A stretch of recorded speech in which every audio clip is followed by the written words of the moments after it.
प्रदोष व्रत कथा। पौराणिक कथेनुसार एकेकाळी एका गावात एक प्रसिद्ध व्यापारी राहत होता।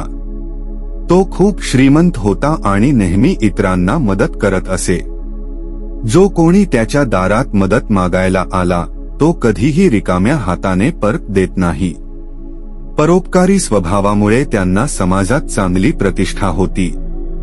मात्र या व्यापाऱ्याला मुलं होत नव्हते। यामुळे तो आणि त्याची बायको कायम दुखी असायचे।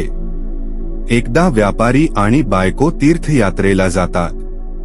तीर्थयात्रेच्या दरम्यान त्यांना एका झाडाखाली एक साधू बसलेले दिसतात। हे साधू ध्यानस्थ अवस्थेत होते। दोघेही साधूकडे गेले आणि त्याच्यासमोर हात जोडून बसले।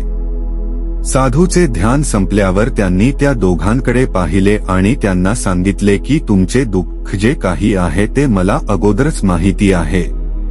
साधू म्हणाले की तुम्हाला एक मूल पाहिजे आहे। यासाठी तुम्ही दोघांनी महादेवाची पूजा करा आणि विधिपूर्वक शनी प्रदोष व्रत करा। शिवच्या कृपेनेच तुम्हाला अपत्यप्राप्ती होईल। यानंतर साधूने त्याला शनी प्रदोष व्रताची पद्धतही सांगितली। यानंतर व्यापारी आणि त्याची पत्नी साधूला नमन केले आणि तीर्थयात्रेला निघाले। तीर्थयात्रा करून परतल्यानंतर त्यांनी साधूने सांगितलेल्या पद्धतीनुसार शनी प्रदोष व्रत केले। काही काळ उपवास केल्यावर व्यापाऱ्याची पत्नी गरोदर राहिली आणि तिने मुलाला जन्म दिला। अशा प्रकारे शनी प्रदोष व्रताचे पालन केल्याने त्यांच्या जीवनातील शून्यता भरून निघून कुटुंबात आनंदाचे वातावरण होते।